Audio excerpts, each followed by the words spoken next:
It was a Saturday, not just any Saturday. A rare sunny Saturday in late October. The kind of day that makes you want to throw open the curtains and let the sunshine slap you in the face. Mike woke up feeling good. It was a day for doing nothing, or maybe just maybe a day for doing something completely unexpected. He grabbed his phone and sent a quick text to his best friend, Jason. "What are you up to?" he typed. The reply came back almost instantly. Nothing? Why? A slow grin spread across Mike's face.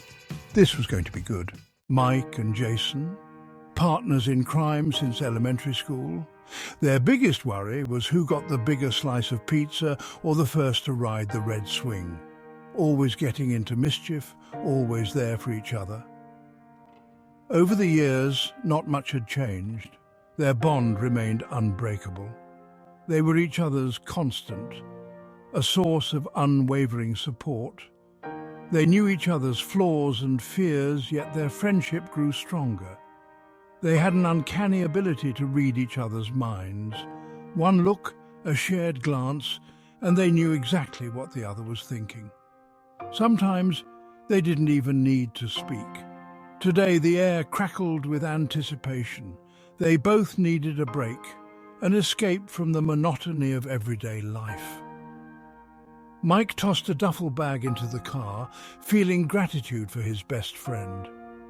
This wasn't just a road trip, it was a chance to reconnect. The open road stretched before them, full of promise and possibility. "Ready for an adventure?" Mike asked, his voice laced with excitement. Jason, already buckled into the passenger seat, grinned. Born ready, my friend. With a roar of the engine and a cloud of exhaust fumes, they were off.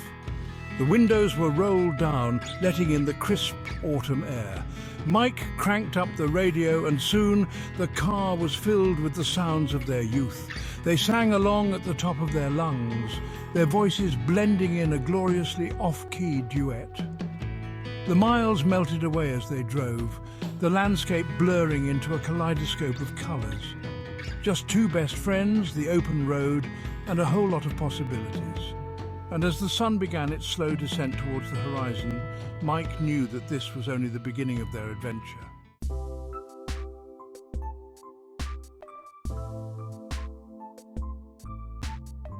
We're really doing this, huh? Jason said, a hint of disbelief in his voice as he surveyed the haphazardly packed trunk of Mike's car. It was a sight to behold, a jumble of blankets, a cooler that may or may not have been older than both of them combined, and enough bags of chips to feed a small army. "What? Are you scared of a little adventure?" Mike retorted, tossing a crumpled map, who even used those anymore, on top of the pile. He slammed the trunk shut with a satisfying thud, the sound echoing in the quiet afternoon air. "Relax, my friend," he said, slinging an arm around Jason's shoulders. "This is where the fun begins." There was a nervous excitement bubbling in Jason's chest, a mixture of anticipation and the faintest hint of trepidation. He'd always been the more cautious one of the two, the voice of reason to Mike's impulsive spirit. "I just hope we don't end up sleeping in your car," he muttered, eyeing the beast with a mixture of amusement and apprehension. Mike just laughed, that infectious laugh that always managed to put Jason at ease. "That's all part of the adventure, buddy. Besides," he added with a wink, "I'm pretty sure I saw a can of beans in that mess back there. We'll survive." And with that, they were off, piling into Mike's car, the promise of the open road stretching before them like a beckoning dream.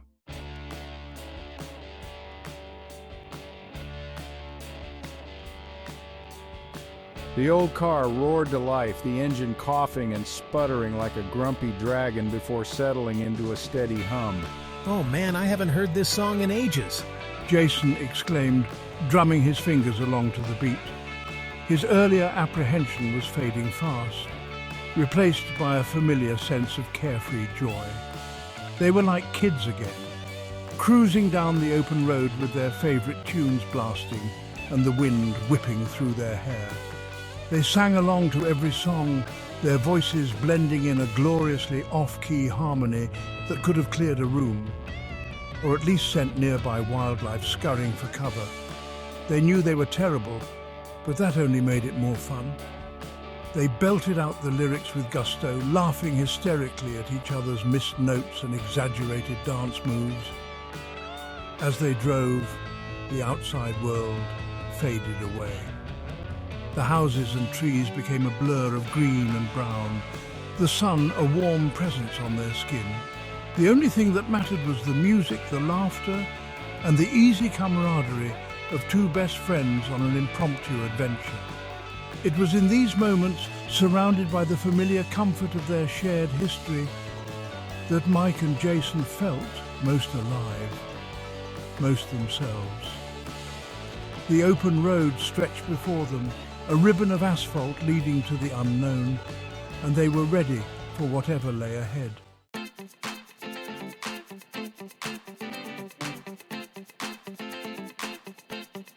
After what felt like hours, but was probably closer to 2, the landscape began to change. The endless fields gave way to rolling hills dotted with vibrant autumn foliage. The air grew crisper, carrying the scent of fallen leaves and wood smoke.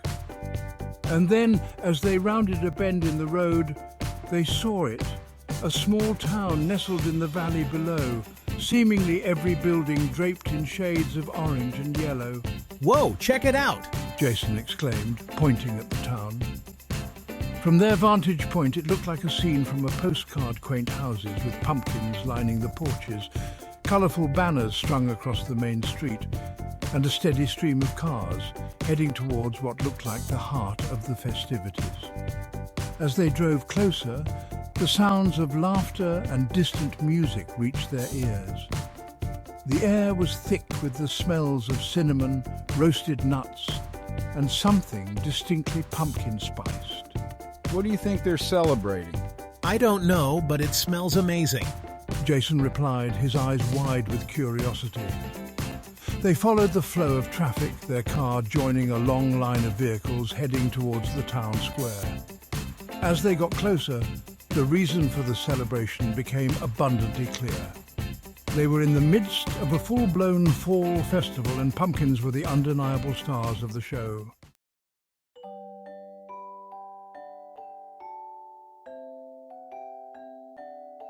The town square was a whirlwind of activity.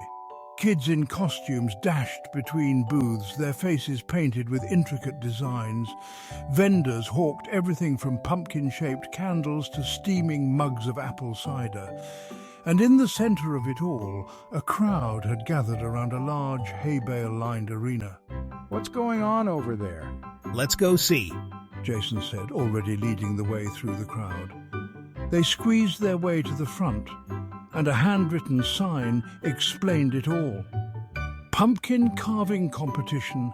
Enter at your own risk. We should totally do this. Jason turned to Mike, a mischievous glint in his eye. You're on, but if we lose, it's your fault for suggesting it.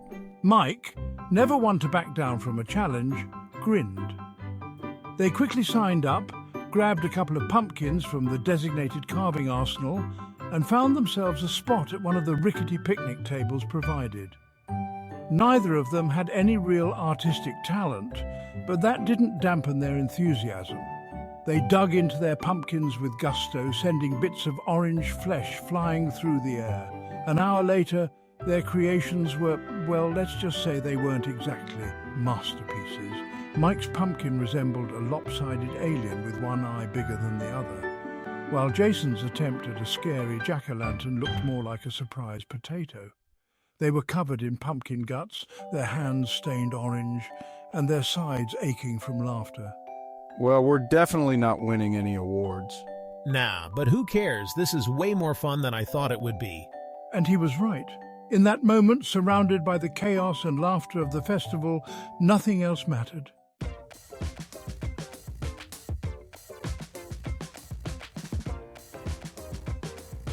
Okay, maybe we should have practiced, like, a little.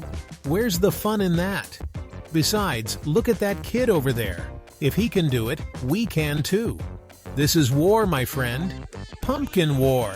Armed with flimsy plastic knives and spoons more suited for ice cream than carving, Mike and Jason surveyed their competition. A woman with a look of intense focus was meticulously carving a dragon, its scales already taking shape with impressive detail. Next to her, a young boy, barely tall enough to see over his pumpkin, was gleefully attacking his with a melon baller, supervised by a harried-looking parent. Jason, already elbow-deep in pumpkin guts, just shrugged. This is war, my friend, pumpkin war.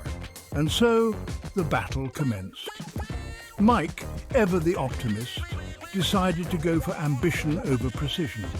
He envisioned a fearsome pirate, complete with an eye patch and a menacing snarl. Jason, meanwhile, opted for a more abstract approach, convinced that he could channel his artistic energy into a pumpkin that would speak to the very soul of autumn, or at the very least not look like a complete disaster. Their progress was, to put it mildly, messy.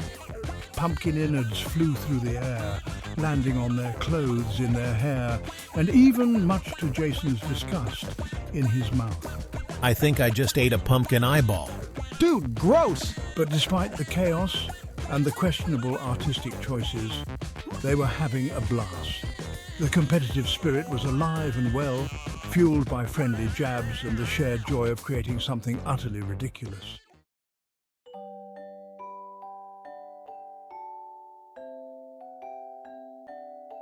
Mike's pirate was slowly coming to life, albeit a slightly lopsided one with an unfortunate tendency to resemble a startled owl. The eye patch, fashioned from a discarded coffee filter and held in place with a toothpick, was a stroke of genius.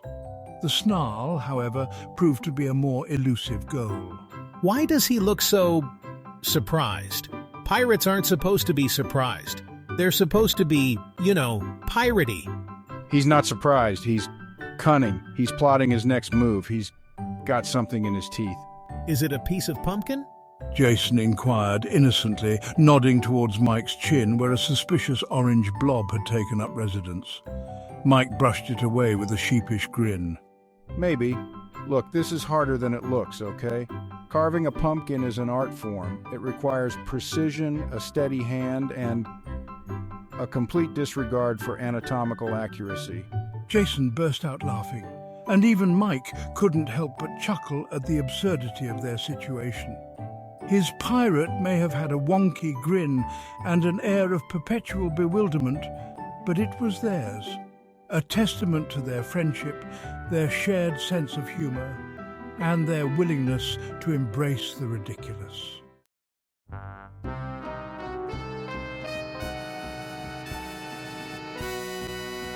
As the sun set, the pumpkin carving competition neared its end. The judges, a librarian, a pumpkin farmer, and a disinterested teenage girl, approached Mike and Jason's table. Well, boys, you've certainly made a mess, but I reckon that's half the fun, ain't it?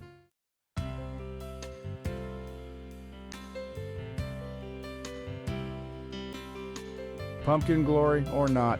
The judges announced the winners. Mike and Jason didn't win, but they shared a fist bump, content with their adventure.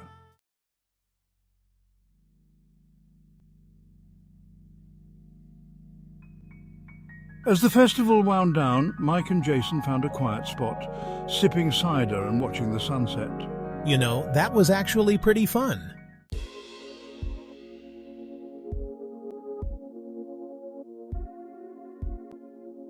The competition was over, leaving behind pumpkin debris. Mike and Jason laughed at their squashed pirate pumpkin. So what do you say we grab some of that cider and explore this place?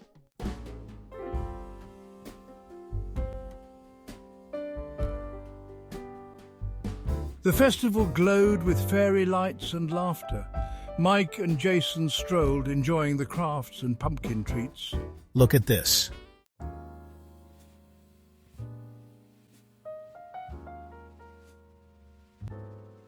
Drawn by music, Mike and Jason watched dancers, enjoying the unexpected turn of their day. We're not half bad at stumbling into these things, are we?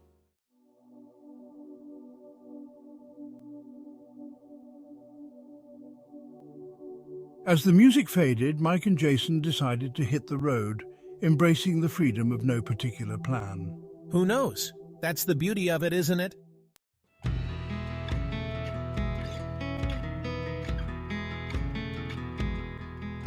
With a roar of the engine, Mike's car pulled away, leaving the festival behind.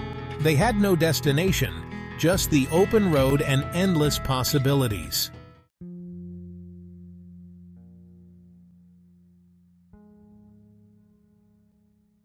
As they drove, the setting sun painted the sky. Mike pulled over at a scenic overlook. Wow.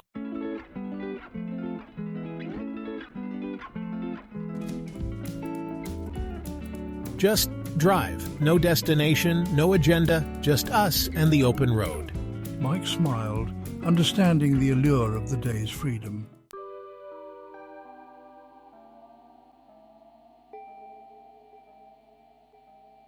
We should do this every month. Just pick a weekend, hop in the car, and go. Every month, the Jason I know wouldn't know spontaneity if it hit him in the face with a pumpkin.